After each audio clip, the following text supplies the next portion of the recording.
कर्म फल का भोक्ता। हम यहाँ पाप अथवा पुण्य करते हैं, शुभ अथवा अशुभ करते हैं, किसी का हित अथवा अहित करते हैं, तो इस शरीर से और यहाँ के पदार्थों से करते हैं। मृत्यु के समय शरीर भी छूट जाता है और पदार्थ भी छूट जाते हैं। फिर अगले जन्म में पाप पुण्य का फल किसको मिलता है? अगर हाथों से किसी मनुष्य की हत्या की है तो उसका दंड भी इन्हीं हाथों को मिलना चाहिए, पर ये तो मरकर खाक हो गए, अब दंड किसको मिलेगा? इस पर विचार करें। जैसे कोई आदमी मोटर चला रहा है और गलती से कोई मनुष्य मोटर के नीचे आकर मर गया, उस मरने वाले मनुष्य को ड्राइवर ने छुआ ही नहीं, पर दंड ड्राइवर को ही होगा, मोटर को नहीं होगा। यदि कहा जाए कि दंड ड्राइवर को ही होने का नियम है, तो उस दुर्घटना के समय एक ड्राइवर फुटपाथ पर खड़ा था, क्या उसको दंड होगा? उसको दंड नहीं होगा, क्योंकि वो मोटर में नहीं था। यदि मोटर में बैठे हुए ड्राइवर को दंड होता है तो मोटर के ड्राइवर के पास दूसरा भी ड्राइवर बैठा था, क्या उसको दंड होगा? उसको भी दंड नहीं होगा, क्योंकि वो मोटर में तो था पर मोटर चला नहीं रहा था। अतः दंड मोटर चलाने वाले ड्राइवर को ही मिलेगा। ऐसे ही इस शरीर के द्वारा किसी की हत्या की, चोरी की, अंडे मांस आदि महान अपवित्र चीज़ों का सेवन किया, तो इन पापों का दंड उसको अवश्य होगा, जो इस शरीर का संचालक बना हुआ है, जो इस शरीर को मैं और मेरा कहता है, इस शरीर का मालिक बना हुआ है, उसको दंड होगा।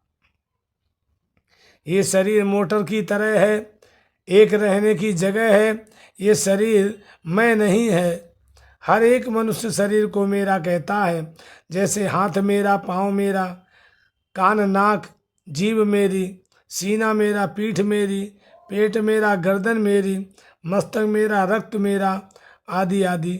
जो मेरा कहने वाला होता है वो मैं से अलग होता है। शरीर मैं नहीं हूँ, प्रत्युत शरीर मेरा है, पर भूल से कह देते हैं कि शरीर मैं हूँ।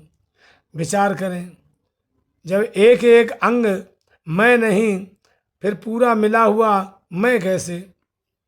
शेर भर एक दाना तो है चावल, और जब मिलकर एक शेर हो जाए तो हो जाए गेहूँ। क्या ऐसा हो सकता है? नहीं हो सकता।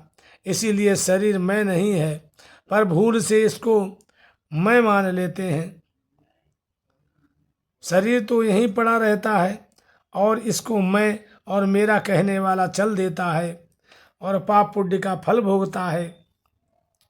तात्पर्य ये हुआ कि जो कर्म करता है वही कर्म का भोक्ता बनता है। कर्ता और भोक्ता क्या चीज़ है, इस पर विचार करें। हम मोटर में बैठकर कहीं गए, वहाँ किसी ने हमसे पूछा कि कैसे आए, तो हमने कहा कि हम मोटर से आए। मोटर हमें वहाँ ले गई।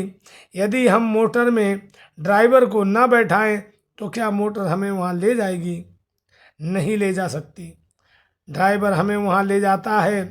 अगर हम कहीं बैठ जाएं और ड्राइवर को भी बैठा दें और कहें कि आप हमें अमुक जगह ले चलिए, तो क्या वो हमें वहाँ ले जा सकता है? नहीं ले जा सकता। हमें वहाँ न तो केवल ड्राइवर ले जा सकता है, न केवल मोटर ले जा सकती है। वहाँ ले जाने की क्रिया न तो केवल ड्राइवर से होती है और न केवल मोटर से होती है। प्रत्युत जब दोनों मिलते हैं तब क्रिया होती है। जब चालक होता है तब ये यंत्र चलता है, अगर चालक ना हो तो यंत्र नहीं चल सकता। ऐसे ही जब जीवात्मा इस स्थूल शरीर का संचालन करता है तब इससे कार्य होते हैं। शरीर के बिना जीवात्मा कुछ नहीं कर सकता और जीवात्मा के बिना शरीर कुछ नहीं कर सकता। अतः दोनों के संयोग से क्रिया होती है। जो करता है वही भोगता है। क्रिया करने में शरीर को प्रधानता होती है और फल भोगने में जीवात्मा की प्रधानता होती है। जैसे मोटर के द्वारा किसी मनुष्य की मृत्यु हुई तो उसको छूकर मारने में मोटर की मुख्यता रही है और दंड भोगने में ड्राइवर की मुख्यता रहती है। ड्राइवर के संयोग से मोटर मारती है और मोटर के संयोग से ड्राइवर दंड भोगता है। अतः कर्तापन और भोक्तापन दोनों में शरीर और जीवात्मा दोनों का संयोग रहता है। मनुष्य जो पाप करता है, अन्यायपूर्वक धोखा देकर झूठ कपट करके बेईमानी करके धन कमाता है, वो धन तो मरने पर यहीं रह जाता है और भीतर जमा किया हुआ पाप पुण्य झूठ कपट बेईमानी जालसाजी साथ में चलती है। धन एक कौड़ी भी साथ चलेगा नहीं और जो भाव बिगड़े हैं वे एक कौड़ी भी पीछे रहेंगे नहीं। आगे परलोक में उनका महान भयंकर दंड भोगना ही पड़ेगा।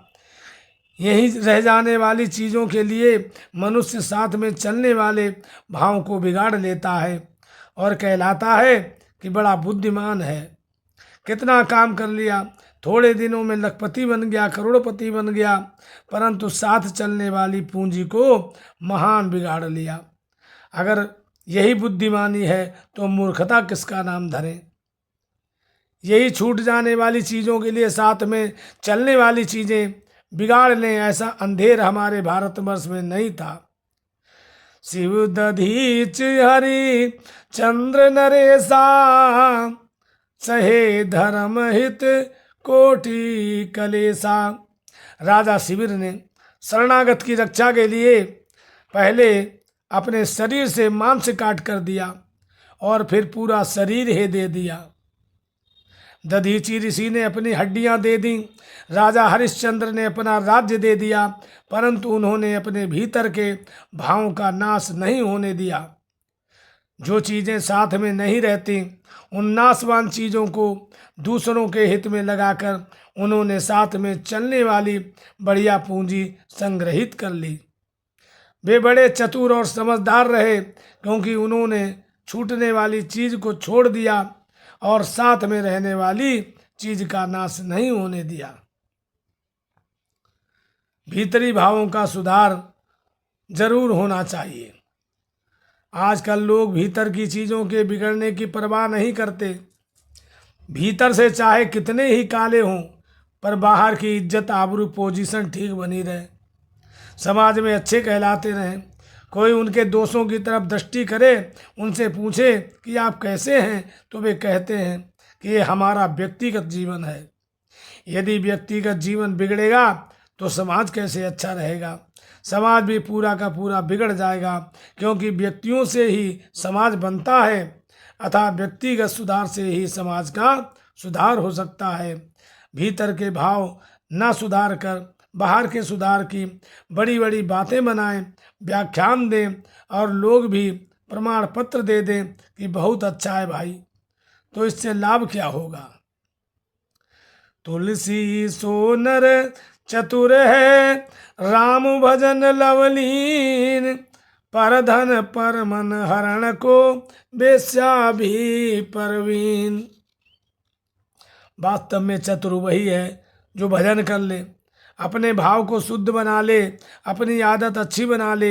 यदि भीतर के भाव को गंदा कर लें और बाहर से वाही ले लें, धन का संग्रह कर लें, तो ऐसा करने में वेश्या भी प्रवीण होती है।